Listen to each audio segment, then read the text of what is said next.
bukan penyidik yang mengumumkan itu, bukan Fitra Romadhon Nasution pengacara Mawar yang mengumumkan itu, tapi pengacara terlapor lah yang mengumumkan itu, 12 terlapornya.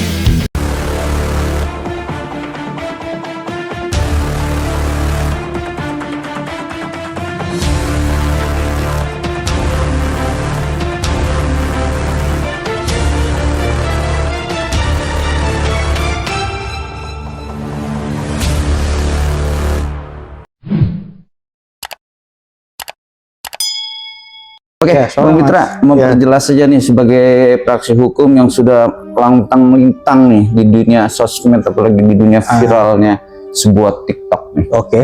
Minta pendapat dikit nih soal akhir dari cerita yang pihak dari Roy Suryo minta ijazahnya ditunjukkan, namun dari pihak Pak Jokowi mantan Presiden 7 sudah menyerah atau sudah mengajukan ke Polrestabes Solo untuk dalam tanda kutip disita oleh penyidik. Nah, gimana melihat itu?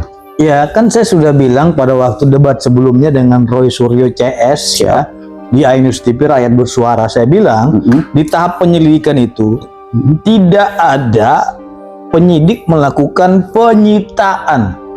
Makanya di situ hanya perlu fotokopi saja di tahap penyidikan. Tapi di tahap penyidikan ini itu harus dilakukan penyitaan terhadap barang bukti tadi.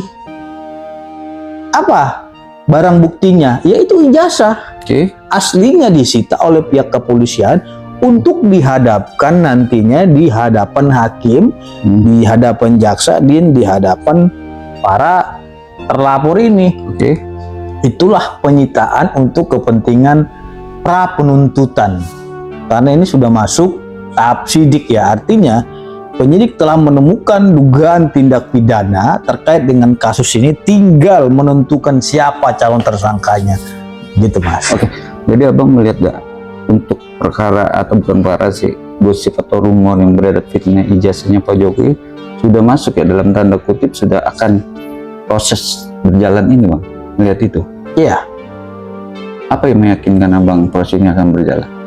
Yang pertama, sudah ada penyitaan yang dilakukan oleh penyidik terhadap barang bukti tadi. Terus yang kedua, terkait dengan barang bukti tersebut telah dilakukan uji forensik di laboratorium forensik, baik itu di Lapor Mabes Polri maupun di Polda Metro Jaya. Saya kira ini perkara on the track dan tegak lurus.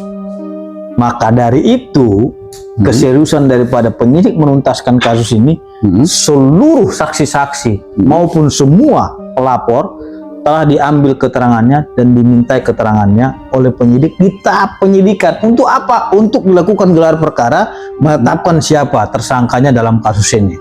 Tapi yang pasti terkait dengan peristiwa ini sudah ada 12 ya calon tersangka yang sudah diumumkan oleh pengacaranya sendiri, bukan penyidik yang mengumumkan itu, bukan Fitra Romadhon Nasution pengacara Mawar yang mengumumkan itu, tapi pengacara terlapor lah yang mengumumkan itu, 12 terlapornya.